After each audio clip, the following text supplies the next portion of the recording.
meus irmãos na fé e visitantes do canal, que a paz e a graça, a benevolência, o favor imerecido do nosso amado Salvador esteja com todos. A paz que o mundo não pode dar, como ele falou. Então vamos para mais um estudo, uma continuação do último vídeo, intitulado Lilith não existe como esposa de Adão. Para quem viu o último vídeo, entendeu, sem mesmo citar o nome ou a palavra Lilith, que na criação só existiu uma mulher, na criação do homem, gênero humano, macho e fêmea, homem e mulher. Só existiu uma mulher como esposa de Adão. Então, para desmistificar esse mito, essa fantasia e alegoria que fazem com Lilith, primeira esposa de Adão, e Eva ou Rava como segunda, eis agora esse vídeo. Então, por isso está intitulado Lilith não existe como esposa de Adão. Então vamos ver como que ela existe. Porque realmente esse gênero Lilith, ou mulher, demônio, feminino, como alguns traduziram, ele está citado em uma profecia, no livro de Yeshayahu, ou Isaías, capítulo 34, versículo 14. É o único lugar que vemos essa citação. Porém, muitos citam esse versículo isoladamente, sem expor o contexto do capítulo, sem explicar o contexto ali no qual o profeta estava explicando. E no livro de Isaías, capítulo 34, temos um contexto. E esse contexto fala contra Edom, que é descendência de Esaú, inimigo de Israel, porque antes eram irmãos e depois passaram a ser inimigos. Edom se levantou várias vezes contra Israel. E ali tem uma sentença contra Edom, contra esses descendentes, geograficamente também contra o povo, vindo da parte do Criador, do Eterno, através do profeta Isaías. E essa sentença é contra esse povo. E dentro dos juízos há consequências. E essas consequências são resultados que ocorrerão dessas profecias e juízos citados que virão naquele dia contra Edom. Esse é o contexto do capítulo 34 de Isaías. Então vamos ler o versículo que eles isolam e mistificam na imagem de uma mulher que foi esposa de Adão. Vamos ver se é isso mesmo que o texto mostra. Então, no capítulo 34, versículo 14 do livro de Isaías, temos assim na versão de João Ferreira de Almeida, revista e atualizada. As feras do deserto se encontrarão com as hienas. Aí temos as feras do deserto, que podem ser vários tipos de animais, leão, leopardo, etc. E os sátiros clamarão. Aqui são outros animais. E os sátiros clamarão uns para os outros. Segundo o dicionário Strong, esses sátiros são como cabritos e bodes. E depois temos fantasmas ali pousarão e acharão para si lugar de repouso. Se você for ver pela Strong, essa palavra fantasma, ela está substituindo a palavra Lilith. Porque em outras versões, como na King James, não está escrito fantasma ou fantasmas. Porém, nas versões de João Ferreira de Almeida. Então, é aqui que se encontra Lilith. Porém, quando o profeta Isaías profetizou essa palavra, se você for ver o contexto desse próprio versículo, são sobre animais que se ajuntarão ali naquele deserto, porque Edom ficará desolado, devastado. As pessoas não habitarão mais em Edom. Então, os animais que encontrarão lugar ali, naquele deserto, depois dos juízos do Eterno.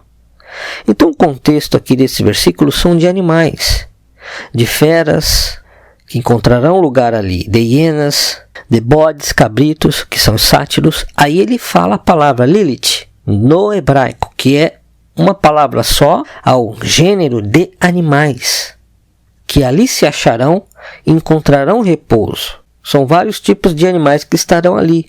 Aí depois dele citar feras do deserto, hienas, bodes, cabritos, ele fala Lilith, que é um gênero, um grupo de animais. Animais noturnos que habitarão ali. Se você for ver o contexto do livro, são consequências que ocorrerão dos juízos que virão. Coisas literais. Não é assim coisas que vão ocorrer no mundo espiritual, embora tudo que é literal tenha um reflexo no mundo espiritual. Mas são coisas literais, ele está falando de animais.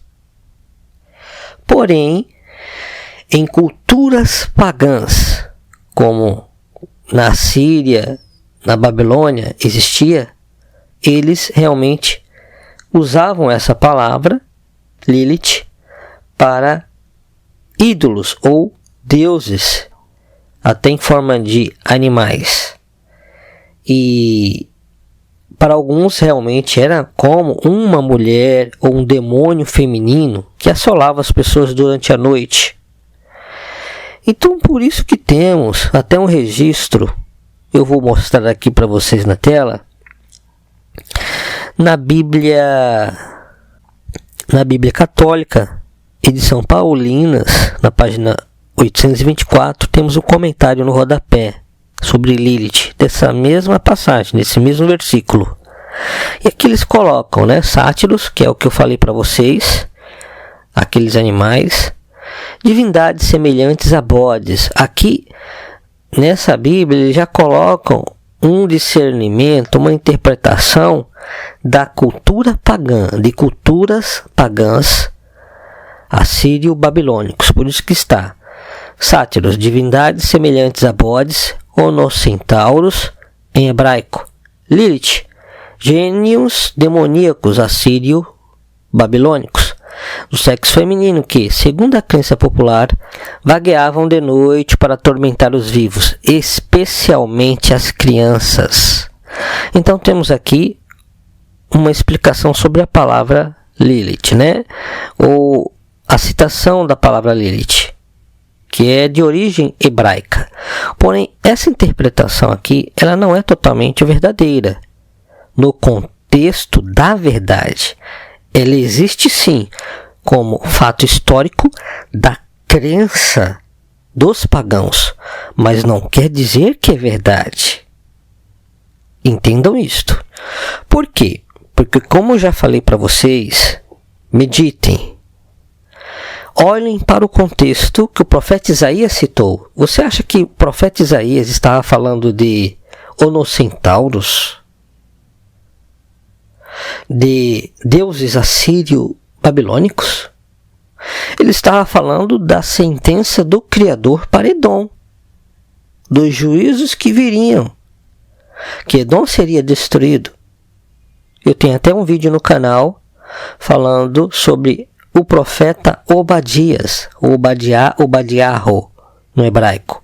E nesse vídeo, nesse estudo, vou deixar na descrição para vocês, fala exatamente sobre a destruição de Edom. É uma profecia contra Edom. Então tem no canal um estudo que também se encaixa com essa profecia desse capítulo 34 do livro de Isaías. Então vejam esse estudo também, para entender o contexto contra Edom. Então, leiam o capítulo 34 e vocês verão que é um contexto de juízo contra Edom. E quando chega nesse versículo, Isaías ele está citando animais literais, um gênero de animais, Lilith, que são animais noturnos. Vários tipos de animais noturnos que ali se juntariam. Tanto que ele cita bodes, cabritos, que são os sátiros, e as hienas. Vocês sabem que na África esses animais vivem juntos no deserto, leão, leopardo e outros felinos. E as hienas também. Então, isso de fato ocorrerá, literalmente. Então, esse é o contexto.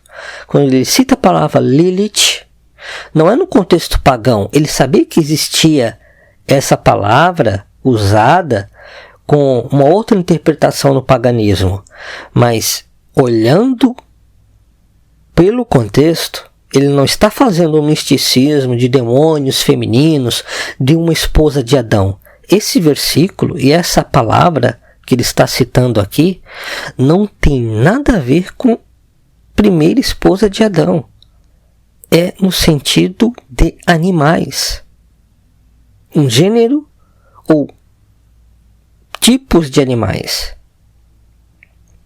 Agora, no misticismo, na Cabalá, que é a feitiçaria judaica, ou o tipo de ocultismo judaico, existem livros, de ocultismo que os judeus usam em uma parte do judaísmo, da religião deles. Não são todos que usam, mas existe um judaísmo que ele parte para a área esotérica do ocultismo, do misticismo, e aí usam a Cabalá, livros da Cabalá ou do Zohar, que trazem interpretações místicas e voltadas para aquilo que desagrada ao Criador.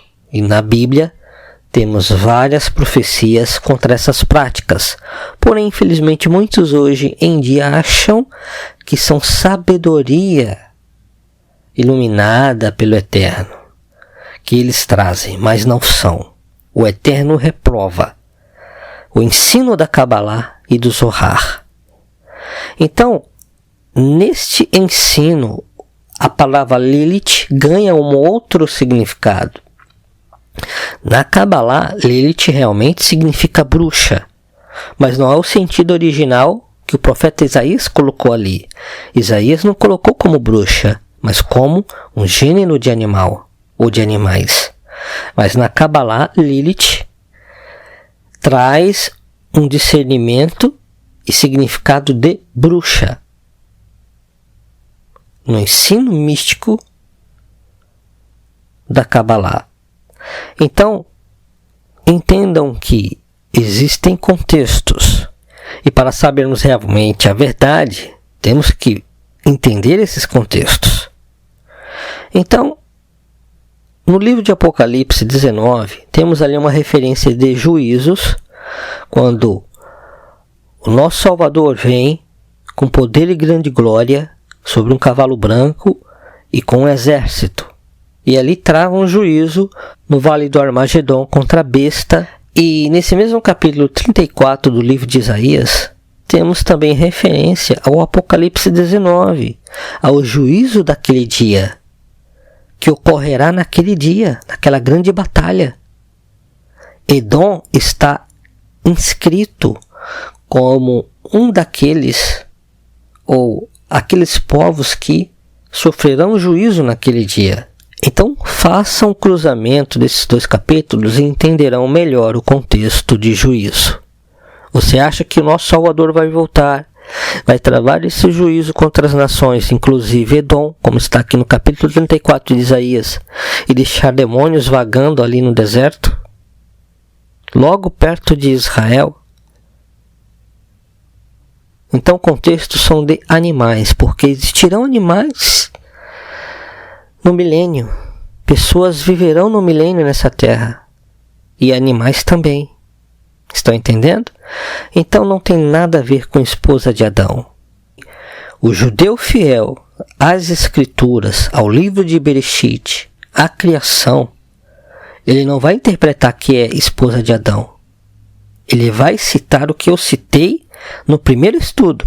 Se você está vendo esse vídeo e não viu o primeiro vídeo, sem eu citar a palavra Lilith, eu li os versículos que eles citam, que dá a entender que existia uma outra mulher. Eu li o versículo dentro do contexto e não traz nenhum entendimento como se fosse uma outra mulher, mas a mesma criação.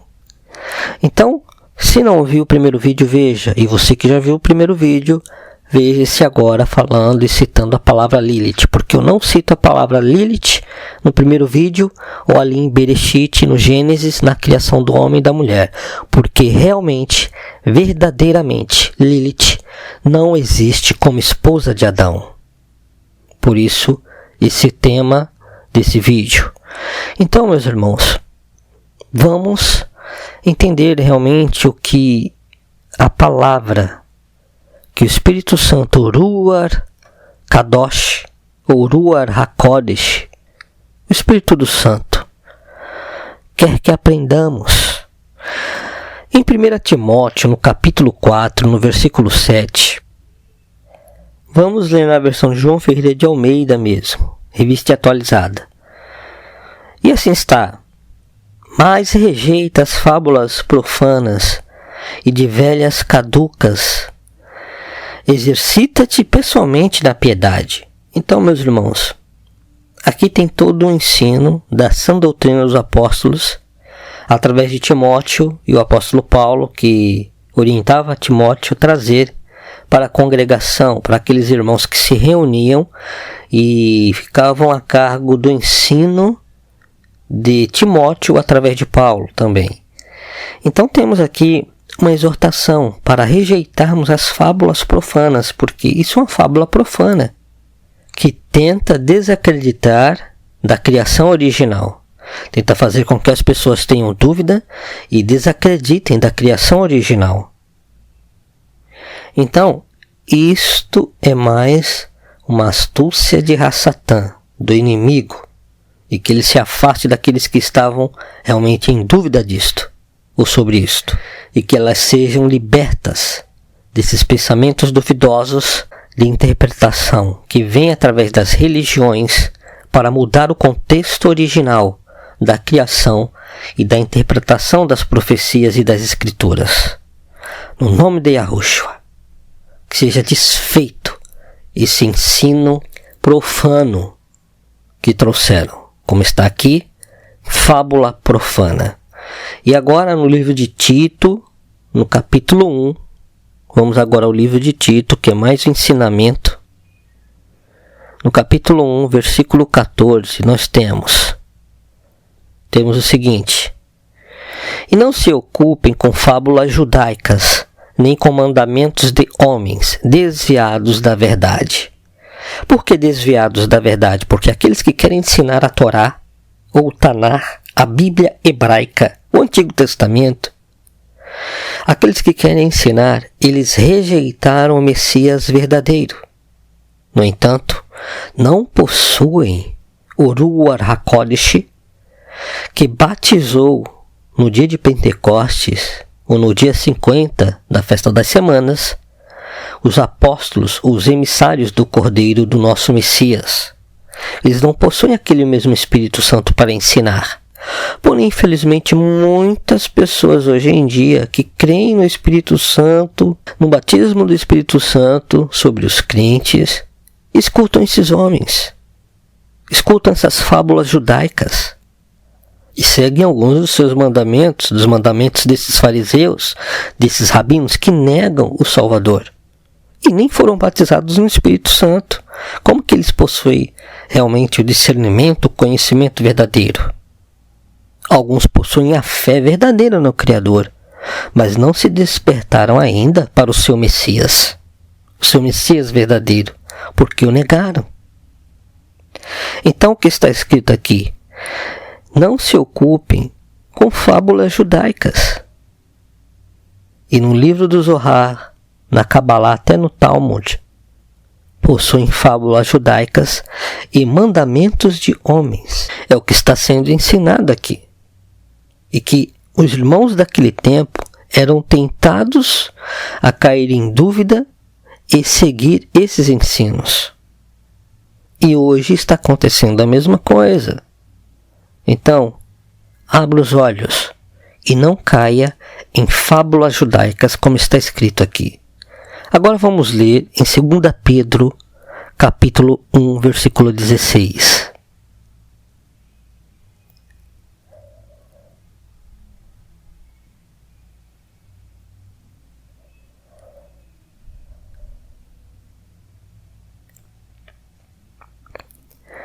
E assim está: porque não vos demos a conhecer o poder e a vinda do nosso Senhor Jesus Cristo, no hebraico, de nosso Adon Yahushua Mashiach, ou Yahshua Mashiach, seguindo fábulas engenhosamente inventadas.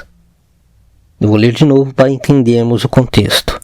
Porque não vos demos a conhecer o poder e a vinda do nosso Salvador, né? De nosso Adon Yahshua Mashiach, seguindo fábulas engenhosamente inventadas. Então eles estão dizendo aqui que eles não deram a conhecer, não trouxeram o Evangelho, a Bessorá, as boas novas, a profecia da vinda do nosso Salvador para estabelecer o seu reino, através dessas fábulas, mas pelo poder do Espírito Santo, que os revelava. Revelava o quê? As profecias, exatamente como elas se sucederiam.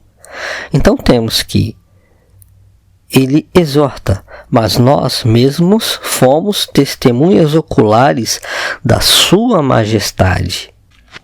Então o que o apóstolo Pedro, ou Kefa, do hebraico, disse aqui?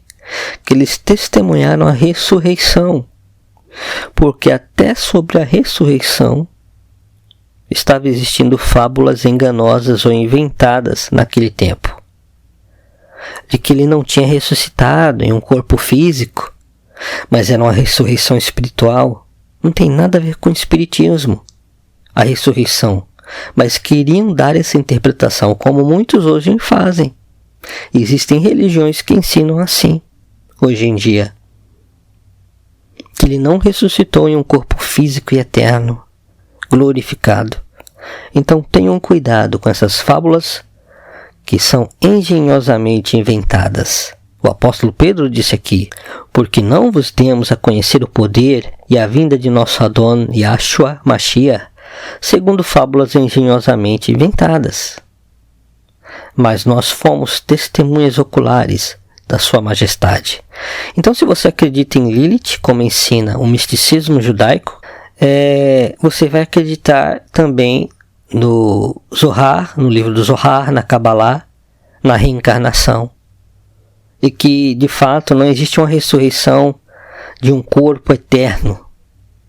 Ou uma ressurreição que transforma o corpo corruptível em um corpo incorruptível, eterno. Que também é espiritual, mas é físico também. Pode comer, é palpável. Você não pode acreditar, porque se você crê em Lilith como ensinam na Kabbalah, você não crê na ressurreição, você crê na reencarnação, no espiritismo, que o espírito evolui ou pode ressuscitar. Sendo que a palavra ressurreição está no contexto de corpo. A pessoa morre e ela ressuscita corporalmente. Então, tem alguma coisa errada nesse ensino. Então entendam que a sã doutrina ela foi ensinada pelos apóstolos. E eles não citam nada sobre isto. Sobre uma segunda esposa ou primeira e segunda esposa de Adão. Mas somente uma mulher como esposa de Adão. Assim está na antiga aliança e na nova aliança. E já depois de Cristo, a partir do ano 400 a 600, quando os rabinos começaram a trazer o ensino de misticismo judaico dentro de seus livros, como a Kabbalah e Zohar, que veio realmente esse entendimento de uma primeira esposa de Adão. Porém, antes não existia. Existia como demônio feminino em culturas pagãs. Embora os demônios, eles, como o diabo, pode até se trajar de anjo de luz, não é? Para enganar. Então eles podem adotar até qualquer nome, Lilith ou qualquer outro. Embora não seja verdadeiro aquilo, eles podem adotar qualquer identidade ou aparência, né, que deem para eles. Então, não devemos dar nomes aos demônios, porque está escrito que eles são demônios ou anjos. Quando você vai ver nas escrituras, não temos nomes dados aos demônios, porque eles são chamados de demônios ou anjos. Quando vamos nas palavras do nosso amado Salvador, temos que o lago de fogo foi preparado para o diabo e seus anjos. Então, esses anjos que estão no contexto de demônios. Então, não devemos dar nomes a eles, mas devemos expulsá-los no nome de Yahushua, no nome do nosso amado Salvador. Tá bom? Eu quero dizer que na tradução de King James, no livro de Isaías, no capítulo 34, versículo 14, temos ali a menção de Lilith. Só para finalizar esse estudo, vamos ler. E animais do deserto se encontrarão com hienas, bodes selvagens clamarão um ao outro. Vejam que aqui traz, não como sátiros, mas bodes mesmos. E Lilith, criaturas noturnas, pousarão ali e encontrarão descanso e refúgio. Vejam que na tradução de King James, temos aqui esse versículo em um contexto mais correto, ou numa tradução mais correta, conforme o contexto de todo o capítulo. Como foi a explicação neste vídeo, tá? E aqui temos a palavra realmente dentro do gênero de animais. Porque o tradutor entendeu, ao traduzir, que se tratava de animais, porque estava dentro do contexto de todo o capítulo. Tanto que no versículo 15 temos, nela a coruja fará ninho. Está falando ali da região de Edom. E a coruja é um animal noturno. Chocará seus ovos e cuidará dos seus filhotes à sombra de suas asas. Os falcões, da mesma maneira, se ajuntarão ali, cada um com seu par. Então vejam que o contexto é sobre animais. Não tem nada de demônios que vagam à noite, como acreditavam os pagãos. Embora os demônios existam, porém eles dão imagem, né? Fazem um misticismo, dão nomes a eles, embora nem seja verdadeiro aquilo. Mas o contexto real é este, se trata de animais. Então assim conclui esse estudo. Eu indico os 2 vídeos para quem ainda não concluiu esse entendimento ou possuem dúvidas. Quando forem compartilhar, compartilhe o primeiro vídeo, o vídeo anterior a este e este também. Sempre os 2 vídeos. Peçam para terem paciência, ver os 2 vídeos inteiros. Sempre ensinem e indiquem dessa forma, para que vejam os 2 vídeos inteiros antes de querer formar alguma conclusão, tá? Aí depois, se a pessoa realmente quiser ignorar, será a escolha dela. Mas que está claro, o contexto está. E está praticamente irrefutável o contexto aqui do capítulo 34, que se trata realmente de algo literal e de animais ali que aparecerão como consequência dos juízos na terra de Edom. Então, que o Altíssimo os abençoe grandemente, no nome de Yahushua, e até um próximo estudo. Shalom!